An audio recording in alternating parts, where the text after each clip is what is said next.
Uh, I don't think I know how to do that. Uh, it's okay. It's recording on my end now too, so Perfect. maybe you'll get two copies. I don't know. I would like your copy better. Okay.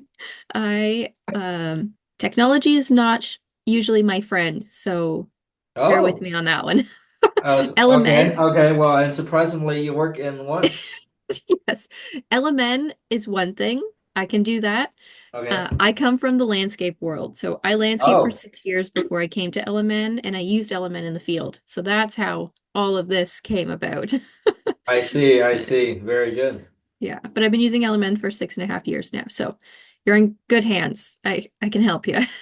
Very good because I recently just signed up with LM and we used LM before, but mainly Okay. for the design build side. So with the Okay. standard estimates, I'm familiar somewhat with it, but definitely always need help because LM is a huge, vast software. It's very powerful software, and definitely need help. Absolutely. And Probably someone from you who's like an expert. yeah, I'm happy to help.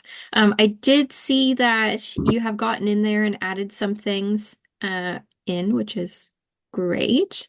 So I'm gonna start with some basic questions while we wait for Frank. What is your main goal for LMN? What would you like to have set up and rolling? Well, the whole software really. The ultimate Okay. goal is to know how to use the software, the way it's designed to Okay. be used. Okay. So that means like start with the step with the budgeting. It's where we start. And with the budgeting, like I always have more questions as we go along for the budgeting as well. Um, and from that, like the estimating process for standard one, I familiar.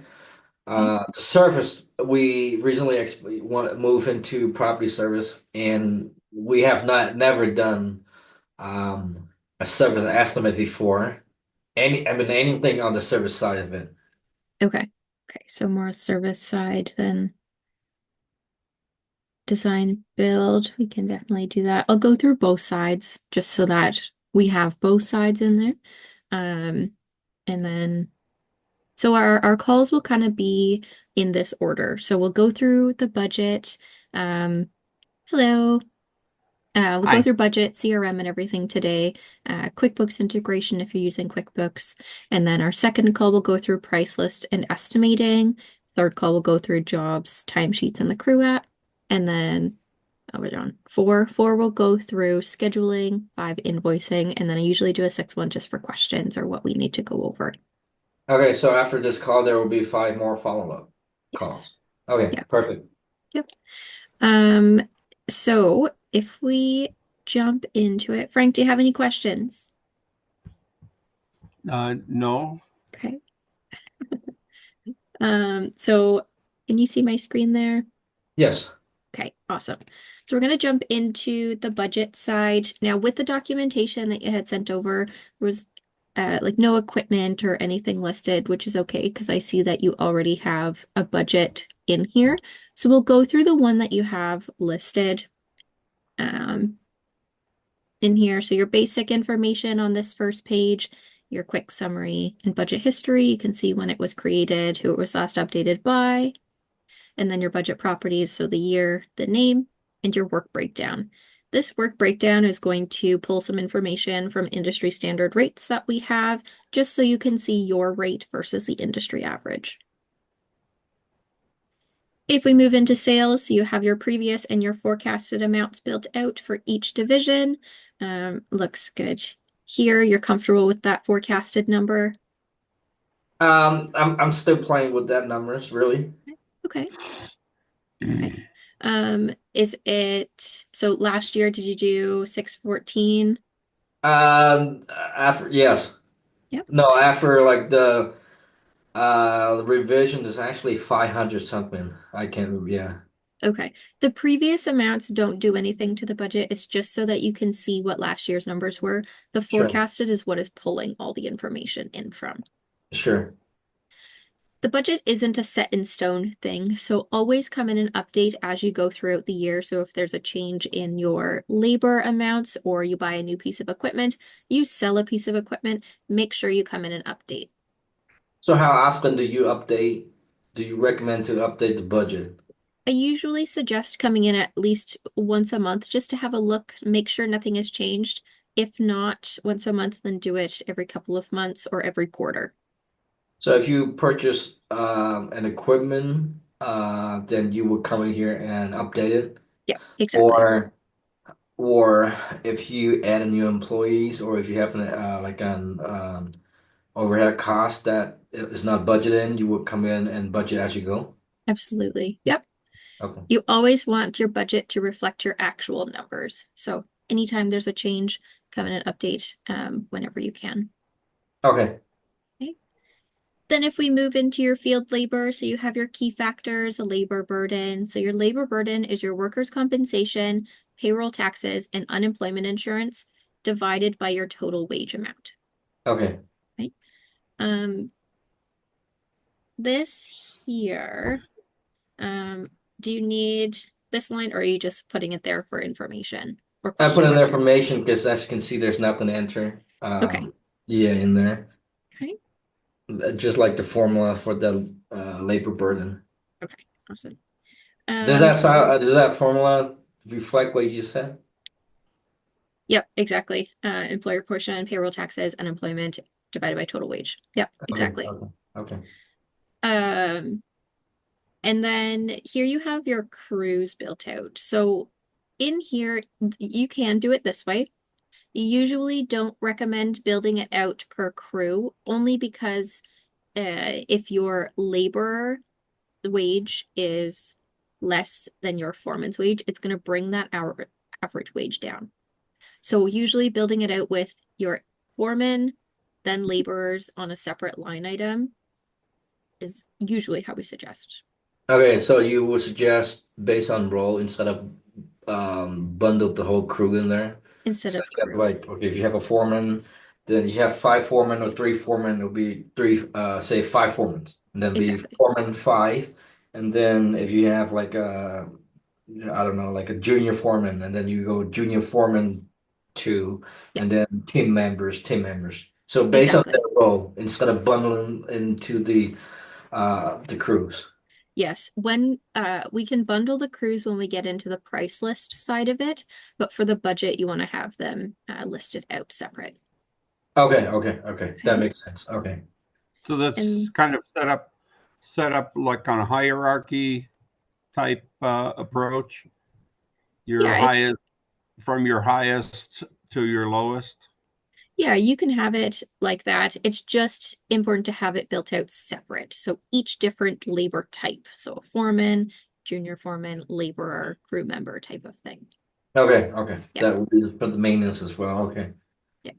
Okay. We will do these crews in the price list. So when we're building the estimates out, you have a crew that you're pulling in rather than the individual labor item. Okay, okay. Okay. And then you have a salary field staff member here, part-time. Awesome. You can see that we have the bonus in there as well. So if you do pay bonuses, Okay. so then we have your equipment. So general expenses up at the top here, your fuel, repairs, and insurance. Any Now, rental. with this, I have a lot of questions on this one. Okay, go ahead. So, with the equipment, if you plan to purchase the equipment this year, you don't have the equipment yet, but you plan to purchase the equipment this year, would you put that in here? Yeah. Yep. Okay, so you would put the equipment that you plan to purchase in here. Yeah. Okay, okay. And then looks like you've split a couple between field and labor, sorry, field and overhead, which is fine. As long as the total amounts are split between the two as well. Right. Right. Um, did you have any other questions while you were building this out? Yeah. Do you recommend to bundle such as like the crew in like if you have a truck and a maintenance trailer, do you bundle that here or in the price list, Um, and yeah, do you do that here at the price list? And the second Yes. one is if you bundle, for example, like truck and no maintenance truck Mhm. and trailer, because I bundle it here like a truck and a trailer, Yeah. and say a mower's here, and then if I put the mowers here, do I put the mowers again up on one of those items? So if you have the mowers in the equipment group, you do not need it listed here because it's already accounted for right now. Okay, that makes sense. Okay. Okay. Um, Now, like if you had multiple 32s, then you could have one built out in one group and another built out in another, or just have it listed as two. Okay. Okay. But no, you can build it out in a group in the budget like this because it is a group setting. When we pull it into the price list, it'll just pull all this information in for us. So do you group it in the equipment portion of it here, or do you group it in the price list? Both, Oh, both. both. Yep, Okay. you can have it listed as a group here and in the price list, or you can have it listed individually here and grouped in the price list. Totally up to you. What is the best practice? Because, with landscaping, there's so much, for example, like small tools. Hand tools, what is the best approach and best practice to do that? Do you list every single piece of tools here, or how do like, does it make sense to bundle the small tools? What would be the best practice for that? Yeah, so bundling kind of the smaller tools, so like your hand tools here, just doing one total amount for it. Um, Anything that you need separate, I would put it separate, but anything small, bundle it together, just like this. Okay. So what Okay? do you recommend? Like, is there like a certain price point that you recommend to bundle it or separate it out as its own line? Nope, there's no particular amount. I would say probably keep it like below 5,000. Anything over 5,000, you're building out separate as a line item. Okay. Um, And then but anything under 5,000, just bundle it. yep, yep. Okay. Right? That makes sense. Thank you. I Nope, appreciate that. no problem. Would you set up separate groups for each division? Like if you have a landscape division and you have three landscape install crews, would you Mhm. set up a crew for each one of them? And would you do the same for lawn maintenance? Let's say you have three different lawn maintenance crews. Would you set up a group for each one of them? If they are different, like if each truck It takes a would, it would different, be different.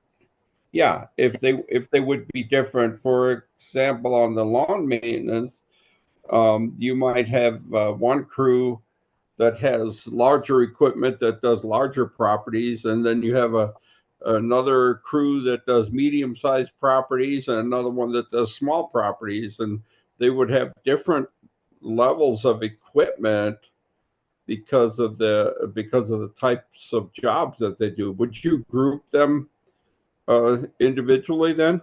yeah, I would do like a small, medium, large grouping of equipment for sure, What especially if does that help? What is the? I mean, it seems like it's a lot of work because then for each of those groups you have different types of equipment. Um, what is the advantage to doing that? so the advantage of doing that is when you're in the estimate and you're building it out, if it is a larger site, it's going to have a larger cost than the smaller pieces of equipment. So if you have Okay, it broke out separately, it's accounting for the particular equipment that is in those truck and trailer combos. okay, okay. So then when you're building your estimate, you pick crew one, crew two, or crew three based on the size of the project. Yep, exactly. And then it pulls the cost of that crew into that estimate. Yep. When we get into our price list call, we'll go Mhm. through and build out those groups together, and see what makes sense for you guys if you want to have it broke out separately like that, or just have one main that you pull in. But if Mm. you have If it is a large difference, your smaller pieces of equipment versus the large one, then having it broke out separately is a good idea to make sure you are recovering the amounts that you should be for each job. Sure. Kenny, what do you favor? Um, to be honest, I don't know yet because this is fairly new for the service item. So Okay. yeah, I still need time to process it. Okay.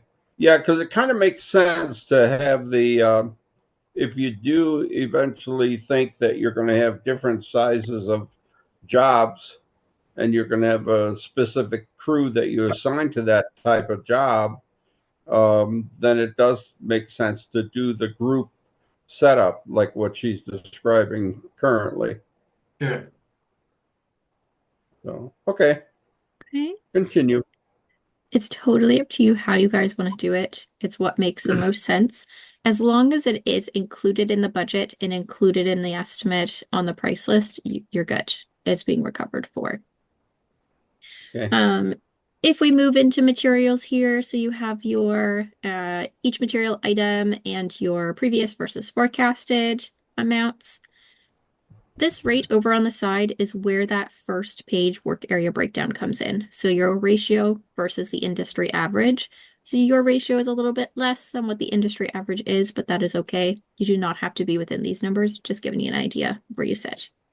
Okay. Okay. And do you pay a tax on all materials that you purchase? Yes. Okay. Okay. If there were any materials that you did not pay a tax on, I would not include it up at the top here, only because it will apply it to all materials listed. Okay. Okay. Right? There's always text. Okay. Yeah. At least it's only 9%.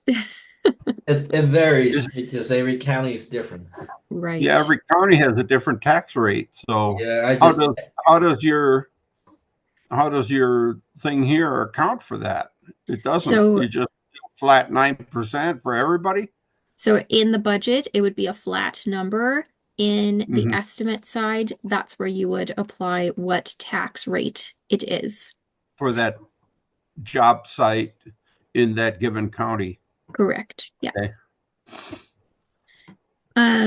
Then you have your subcontractors. So each one's broken out here with your previous versus forecasted, and looks like you have some notes on the side there as well, which is great. Then we have the overhead. So you have your key factors, the labor burden there, overhead summary, so your overhead expenses, overhead wages, and overhead equipment. It's just breaking down each section for you. If we scroll down here, looks like you've already added your forecasted amounts, which is great here. What we want to do is make sure that okay, I see here. What is the reason for splitting between overhead and field for the uh equipment? the equipment, the fuel, some of the that's a good question. I don't know why I split that. Okay. You don't have to have it split. Okay, Um, that's a good question. Yeah. okay. I Does would your equipment value change whether it's sitting in the yard or whether it's on a job site? Is there uh a different cost? what it would it wouldn't be a different cost. It would just allocate all of the costs to the field equipment rather than splitting it between overhead and field. Because that will increase your overhead recovery percentage if you have it listed out here. When Okay. it's in just the field section, that's a direct cost that you're charging out. Okay. Yeah, I need to double check that then. Yeah. Okay. And then we want to make sure that you don't have anything that's already accounted for. So insurance, fuel, repairs, all that. And like this one here, small tools and small equipment. If you are accounting for the small tools in the equipment section, you don't need it in your overhead because it's already over there. And so if you have tools and small equipment that it sits at the yard, would Okay. you put that here? Yeah, like to use at the yard. Yep. Like, Yep. yeah. Okay. You can leave it in here, or if you want it in overhead equipment, you can have it here. Oh, okay, Yeah. okay, okay, It doesn't do anything. It's just a different section for it, but okay, it all is accounted for the same. okay. Right? And then overhead wages and everything are split out. So previous versus forecasted there. Okay, so the project manager that was in the salary field staff, is that this one here? Yes. Okay, so you have it split out. That's great Yeah, I want to there. split like like an 80-20 or 70-30. Okay. Yeah. Yeah, as long as you are including that person on an estimate, because if it is in the field labor or equipment, it has to Right, be included on an estimate to recover for it. right. Okay. If we move into the profit and loss here, so it breaks down your net income and your profit margin. This is after everything is accounted for within the budget. Are you currently using QuickBooks for, Yes, okay, so you're pulling your P&L and everything from QuickBooks? yes. Okay.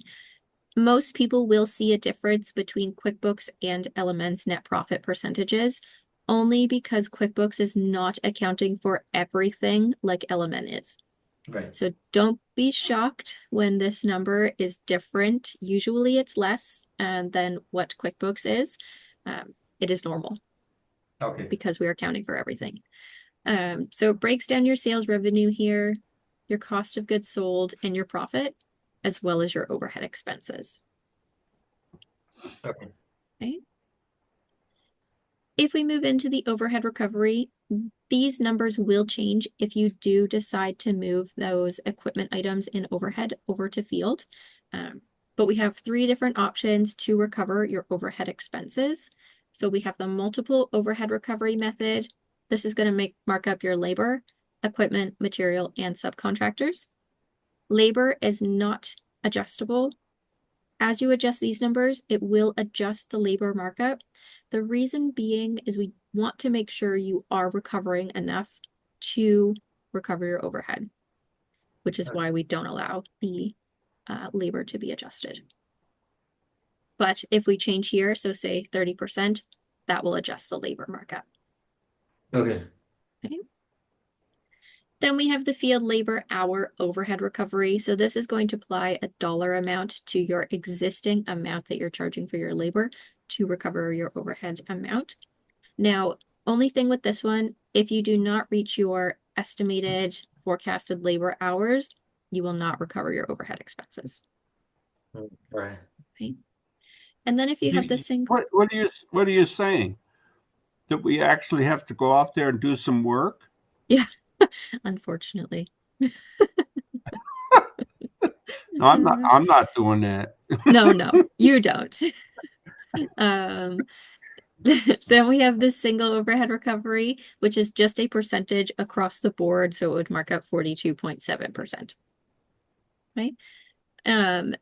As we go through and build out the estimates, I will suggest what one would work best, but usually it is the overhead or multiple overhead recovery just because it's marking everything up. Okay. Right? And then if we move down to the analysis section, this is just giving you some information where your revenue is going, the percentages on the side here, and then your revenue per man hour. Most people will see this and think that's what they have to charge out per hour, but this is what you're bringing in per hour.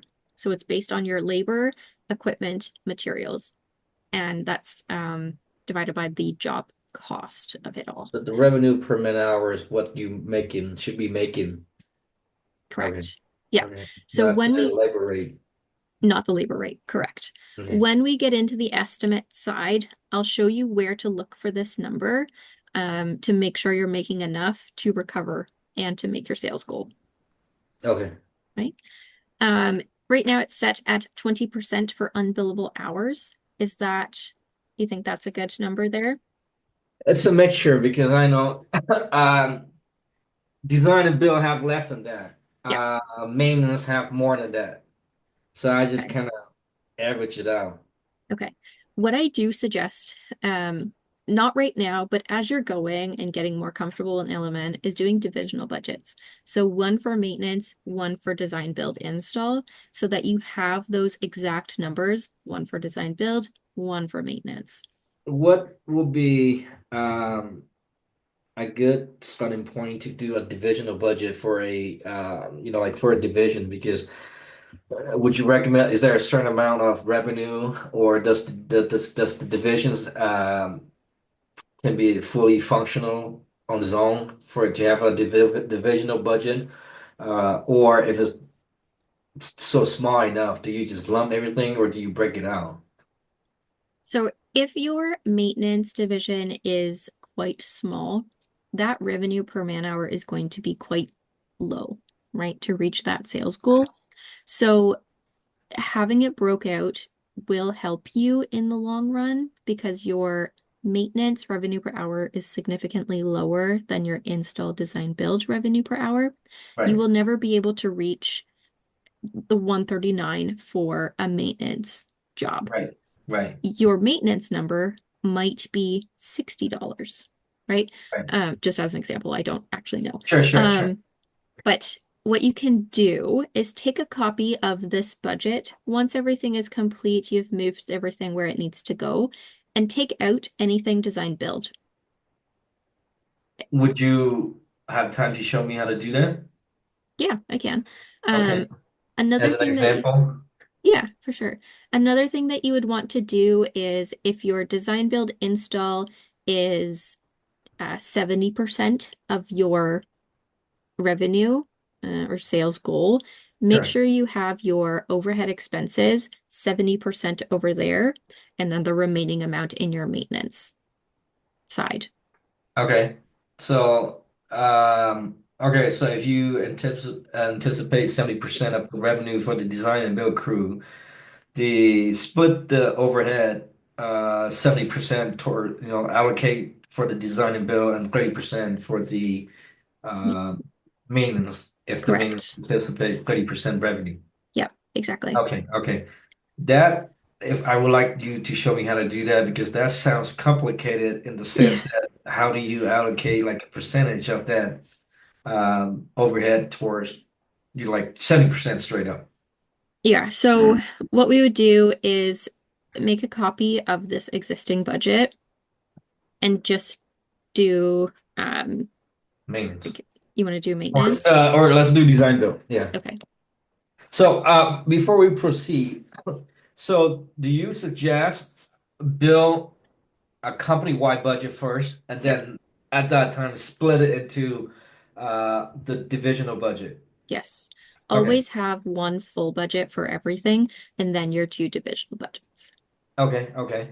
And then so if you do that, and then when you do the estimate, do you use the divisional budget to do your estimating? Yes.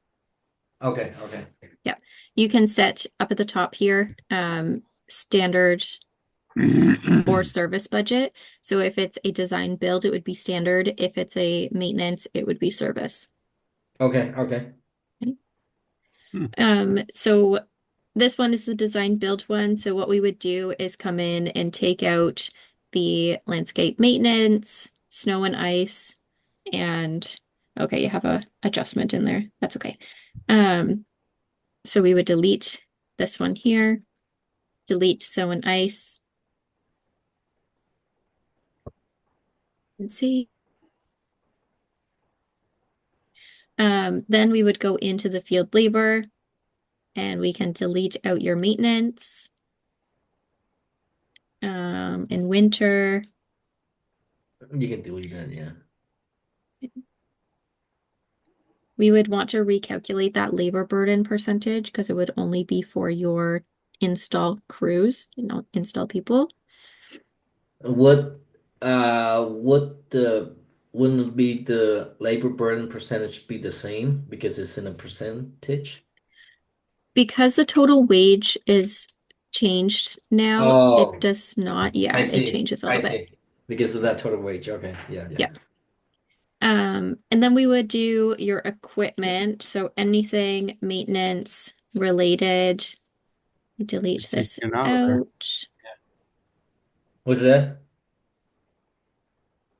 Yeah, you take all the maintenance tools out. Yeah, exactly. So these mowers here. Yeah, right.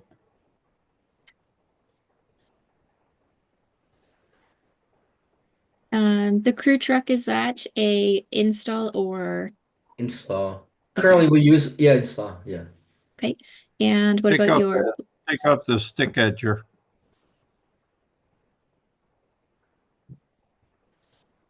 Blower, back blower. both of them? Yeah, Yeah. backpack. I actually leave the And handheld. Yeah. a handheld you can leave. Well, yeah, but you don't need three of them. That's for install crew. Two. Probably only two. Two? Yeah. Okay. And then take out the chainsaw. Chainsaws? Install crew needs chainsaws, Kenny? No. Do they need any at all? No. Okay. That's about right. But And then Change the fuel forecast as well. yep. Okay. Now, let me ask you this. So, do you recommend, say, in a skid steer that it's on a job, you use that a project. If the skid steer, say, you use 40 gallons of diesel, do you allocate that? Do you put that in your estimate? That's an estimate, or do you just recoup that through overhead So from that here? so that is included in the price list. So when we go and build it out in the price list, you're going to open it up and it's going to have the operating costs and your fuel costs for that particular piece of equipment. So if you know that you're going to use, um, you guys use gallons, so I don't know, 30 gallons a day. I don't know if that's a lot. Later is fine. Yeah, later is fine. I understand later. Okay. Okay. So if you're using, um, say that a day and then your cost, it will do the adjustment for you, and then that's included in the total price, your break-even amount, essentially. Okay, so you would not recommend add in like, okay, so you think you would need 10 liters for that project. Do not add 10 liters in there because it's already added in the price list. hello. Correct. Yeah. Okay. Yeah. It accounts for it already. Okay, perfect. Hello. But I would come in and adjust those general expenses. So your fuel, repairs, and insurance for your design, build, install only. And then the materials, uh, maintenance, and enhancements we take out. Yes. Yes. Okay. And snow and ice. Okay, so you have your installation and disposal. I assume this is install as well. Yes. Okay. Subcontractors, I assume that's Yes. all there. Okay. This is where you're going to do your split. So what would you say your numbers are? What percentage of design build is your company versus maintenance? Right now it's 100%. My first year in maintenance. So I would do Okay. a 90-10 split. You can, yes. So just take these numbers and do 90% here, 10% in the maintenance budget. So have two different pages open and do the Oh, math. Yeah. okay. So you Okay. will have to individually do the math and record that in here. Yes. Would you recommend put like on the common, put like split 90-10 Yeah, for record? I would. Yeah. Okay. Well, but it'll change as you build the maintenance side of the company. Yes. Right, So right, right. this would only be for this year, but what you can do instead of putting it in each note, put it in the budget name, do 90%. And then next year, if you have 20% in maintenance, remaining in design build, update that number so you know those percentages. Okay. Okay. I would also, it really Well, depends. first, thank you for this because I've been pulling my hair out like how do heck you split this? No problem. Happy to help. Um, with the wages, if there is not enough in the maintenance side to recover everything, if your profit percentage is higher on the design build side, you can include more on your design build side, right? So your maintenance ones, how many jobs do you have lined up, if any? for A maintenance? couple. A couple? Okay. So those likely aren't going to recover enough to cover your labor, equipment, and overhead expenses, right? Okay, okay, no. So do what you can. If you can't recover everything in the maintenance side, move it over to the design build because the design build has that profit percentage that you can play with a little bit. Okay, okay, that Does okay. that make sense? Yes, yes. Okay. If you have to do a 10% labor on the maintenance side and the remaining amount in the design build, it is okay. Okay. And so if you do have a change in an overhead, where would you change it? In the company-wide budget or the divisional budget? Both. Okay, okay. Keep both updated. Yeah. Okay, okay. Okay. And so if you do plan to do snow and ice, would you set up another snow I'd and ice? include it in maintenance. Do your Okay. maintenance of snow as one Okay, okay. budget. Yeah. Okay, okay. It can be two different divisions, but under one budget. Okay, okay. Okay. Because both of them separate usually don't bring in as much as design build. Design build is usually going to be your top seller. You're going to bring Correct, in more money correct. on average. So if you have no, you can split it. Okay, never mind. I got that. Okay. Okay. Any more questions on the budget side right now? Can you go to the overhead recovery? Yep. So Uh, actually, no. Analysis. I'm sorry, analysis. yeah. So What is the budget throughput? What does that mean this, in I plain, don't, simple English? yeah, this I don't like to go through in the budget call. I will go through it in the estimating call, but it Okay, is essentially your sales minus your materials, rental, and subcontractors. so that's basically your gross profit. Essentially, yes and Not no. well, not really because it's not. It's still got labor in there that not It's accounted for. yeah, it's Okay, it's a weird one. We'll go through it in the okay, estimate side. okay, okay, Um, and then if we go back to the main budget here, this one, and we go down to the analysis, what is your average charge rate per hour? Charge out rate. What does that mean? Like per man hour? Yeah, per hour. That will be in the price list. I don't know, remember, but I can go in there. Okay. And the laborers. So for design and build, I think the guys were average. How much? Build crew of two. I think I don't know. Where can I look for that information? Uh, let's see here.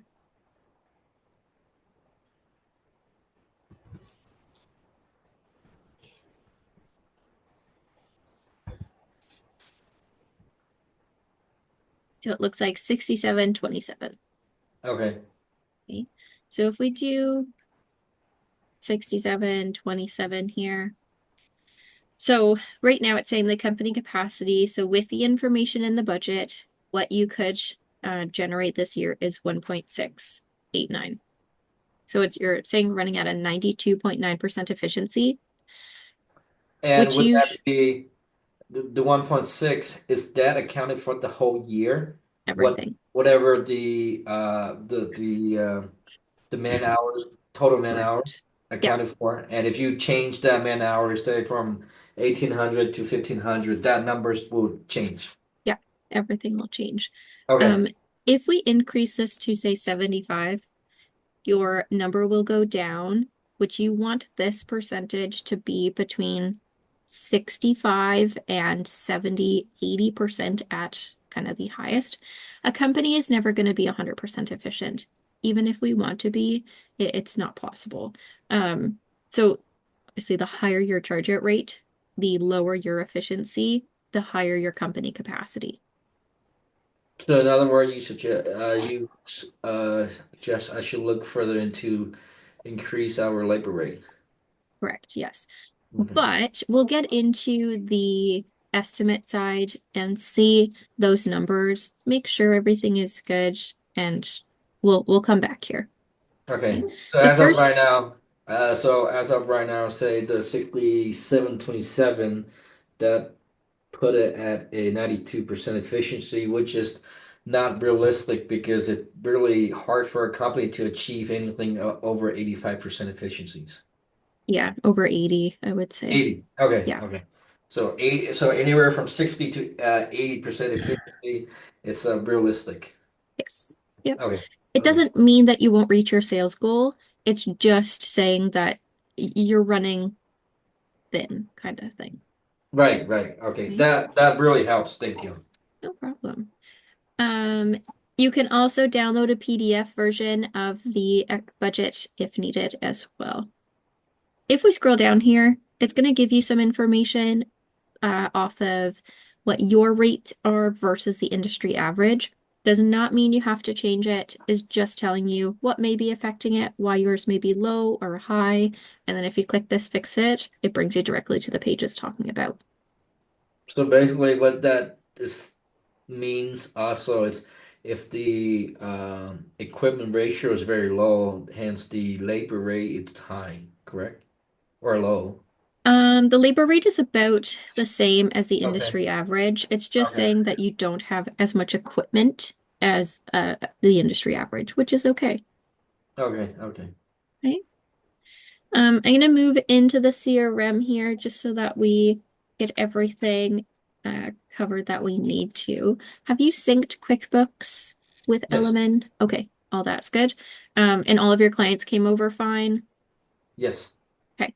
Um, I can see here that some have an unknown contact. The reason this happens is because they're not set up correctly in QuickBooks. It's normal. I see it all the time. All you have to do is come in and adjust and add that contact information if you need to. Okay. Okay.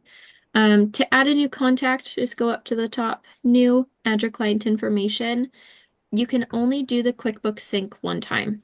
So any new clients that you get, add them in LMN first. When you're sending an estimate or invoice, anything over from LMN to QuickBooks, QuickBooks will see there is not a client created and do it for you.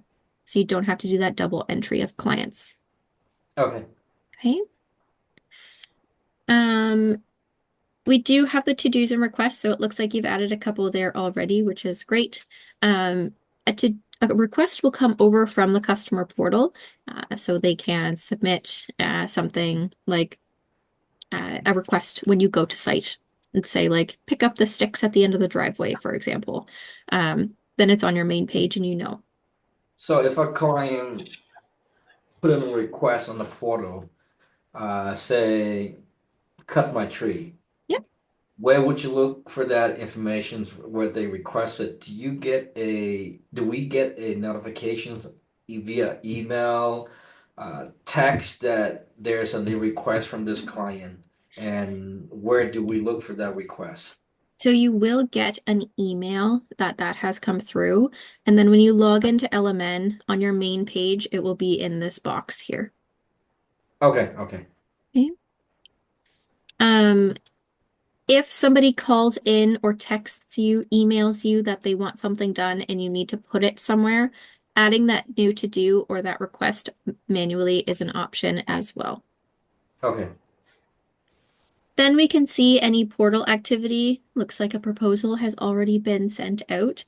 So we can actually see anything that was done. So if you've sent out a portal I invite, just sent if you it. sent an estimate. Yeah, Yeah, I just sent it this morning. awesome. You want to take a look at it? This Uh, is the first time for service estimate, so I don't know if I did it right. okay, let's take a look. Did you look at the proposal before you sent it out in the print reports, or did you just send it? I look at it multiple times, just make sure Okay. that it's okay. And you were happy with the way it looked and everything? Y yes, Yes. Okay. Looks like you have your notes and everything in there. You have the check boxes, which is great.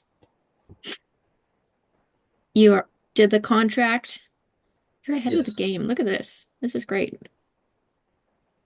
And do you have terms and conditions in the footer as well? yes. Okay. Oh, it's a big one. There we go. Um, Other thing I would suggest is going into the report settings and adding your signature. So yours is already on it so that when they get it, they just sign it and it's done. How do I do that? If you go down to settings and report settings, you can upload your signature from there. Okay, okay. How How do do you you get it in how do there? we do the signature?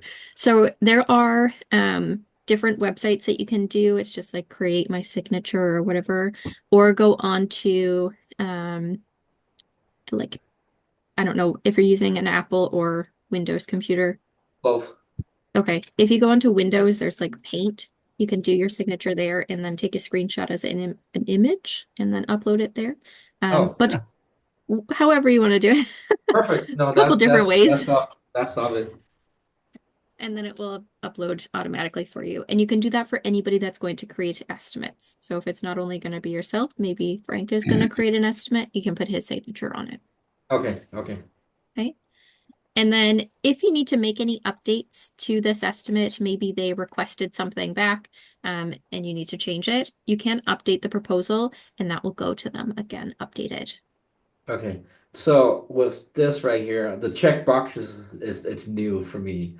So Okay. does that mean like in the portal, so in the client phase, they will get this proposal with the check boxes and they will check whichever work areas they approve? Yep, exactly. Okay, okay. Yep. So if they request, say, like for the irrigation startup, for example, say they okay with it, but they request like a minor change, like okay, set up my timer as well, for Mhm. example. How do they do that? So in the portal, um, I could go in here. And as we go through this onboarding process, can we touch on the portal quite a bit? Because I like to, we will use it for the maintenance side, and I Sure. like to onboard the client. Probably make a video or a guide, show them how to, like, okay, so they say sign up. I want to send that template out with the email or videos that I make. Like, this is how you use the portal. This is the process. Yeah, yeah, you can definitely do that. Okay, And I can go over it again with you and we can work on that that'd be great. together. Absolutely. This is what the portal is going to look like. And I'll show you how to send portal invites and everything to your clients. But it's going to have your logo up at the top. And then they have their dashboard, estimates, job site, request, user profile. And if you're signing up for LMN Pay, they'd have an invoice button here as well. Okay, and can we touch on that LMN pay after Yeah. this? Yep. So in this list here, you're going to have job site visits as well as proposals. So if I scroll down, this here is a job site visit.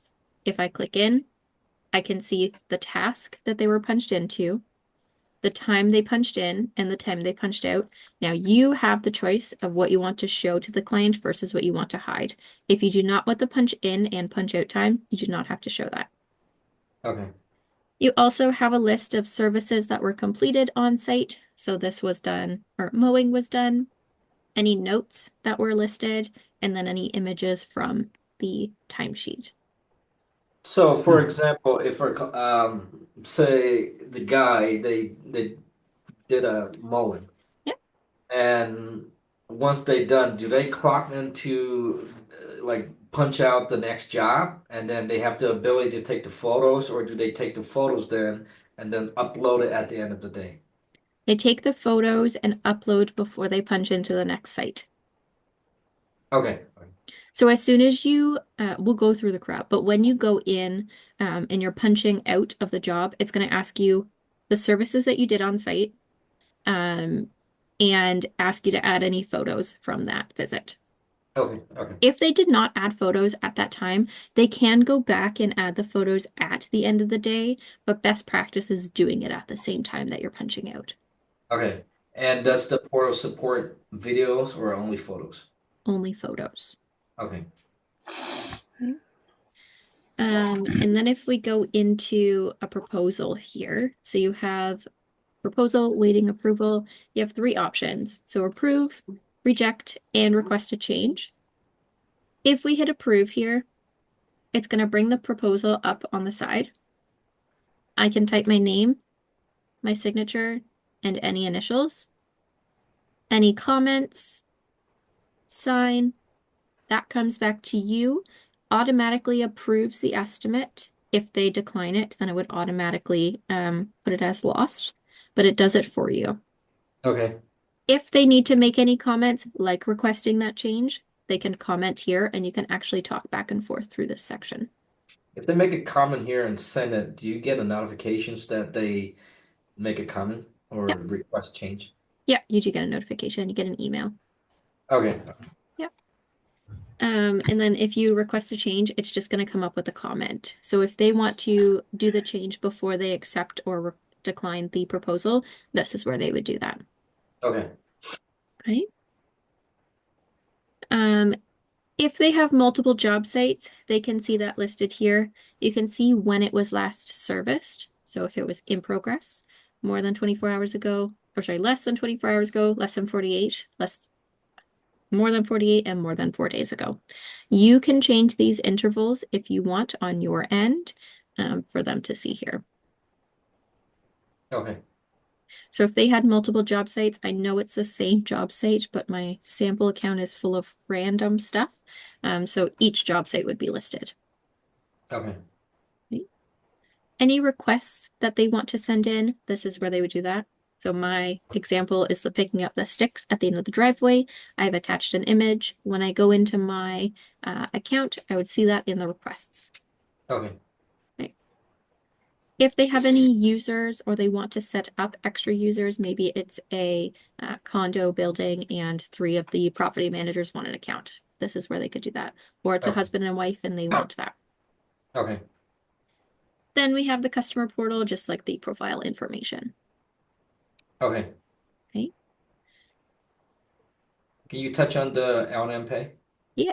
So how are you currently accepting payments from your clients? QuickBooks. QuickBooks? Okay. So if you're using QuickBooks, the way that you would have to do it in LMN is generate your invoices, send it out to QuickBooks, and then send out from QuickBooks to your clients. If Right. you're using LMN Pay, you would generate the invoices in LMN, send them out from LMN, those payments would come in, then you send the payment to QuickBooks for your financial stuff side of it. So if they pay the invoice through the portal, which it's LMN Pay, Yep. does that transaction sync over to QuickBook? And so, like that invoice you send out from LMN portal, and that invoice is also sent to QuickBooks. So you That's would have to send it from LMN to QuickBooks. It does not sync, nothing syncs over to QuickBooks automatically. I see. And so say if you sync it to QuickBook, and if the client paid that invoice through LMN Pay Mhm. via the portal, does that transaction sync to QuickBook that's telling, hey, this invoice is paid? So you have to send the payment to QuickBooks. Once the payment Right. comes in, it's sent over, and then everything is paid in QuickBooks as well. Okay. It Uh, eliminates the need to come in and manually put those payments in on QuickBooks and on LMN. If you continue taking payments through QuickBooks, which you can, you just have to come into LMN and manually input those payments because they don't talk back and forth like that. okay.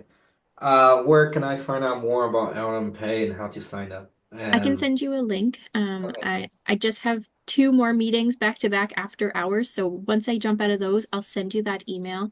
And there's a form in there for you to sign up.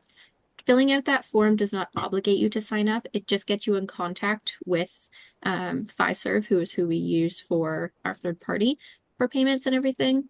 And you can talk to them about rates. We are competitive with QuickBooks, so you can talk to them about that. okay, that'd be great. Okay, Please do. of course. Let's get another meeting on the calendar because I don't think we have one yet. Um, I am away starting tomorrow until Tuesday. I bought a house in a different province because I'm crazy, so I have to go close on that. Congratulations. Thanks. Yeah. Um, so I have Wednesday, Thursday, or Friday open. Wednesday is a little bit tight. I only have 12 o'clock Eastern on Wednesday. This is for next week, correct? Correct, yes. Wednesday, Wednesday and Thursday are good. And Friday afternoon. Do you want to do two next week? You want to do Thursday and Friday? Uh, sure. Okay. I can do 2:30 on Thursday, if that works. Okay. And I can do 12:30 on Friday, or I can do later in the Oh, afternoon. wait. This is what time? This is Eastern time? This is Eastern. What time are you? Oh, I'm sorry. What Central? time Eastern on Friday? On Thursday? Eastern is 2:30. Eastern, 2:30. So that would be 12:30. Can we move that? Because that's lunchtime here. Yep. We have I mountain can, time. oh, okay. So 2 hours, 2 hours. Is it 2 hours, Frank? Yeah. It's Okay. two. Yeah, Yep. 2 hours difference. Okay. I can do 3 o'clock. Okay, that'd be good. So that's Okay. that's 1 o'clock here, yeah. Right. And I can do 12:30 on the 7th, or we can do 3 o'clock again, whatever works. 3 o'clock. 3 o'clock? Okay. Are you available to join, Frank? Or would you like to join? I'm in Charleston. Oh, oh yeah, yeah. Then yeah, no need for I'm you. We will record it so I can send those recordings back over to you, both That'd be of great. those It's very calls. helpful if you can get the recording. Absolutely. I can do that for sure. So our very good. next call will go through more of the price list and estimating side, and then kind of whatever else we need to go through then. And we just keep getting in there, playing around with it. You did great with that estimate that you built out and sent already. But I'll send all the information over to you guys, and we'll talk to you next week. Do you have any questions Thank you. before we go, Frank? Nope, I'm good. Okay, yeah, this is very helpful. Thank you, Bailey. No Uh, problem. you answered a lot of questions. Great job on this. Thanks. I appreciate your time. No problem. Any other questions, send me an email. Happy to help. And we'll talk to you soon. Great, thank Great. you. Thank you. No problem. Have a good one. You too. Mhm. Thanks. Bye.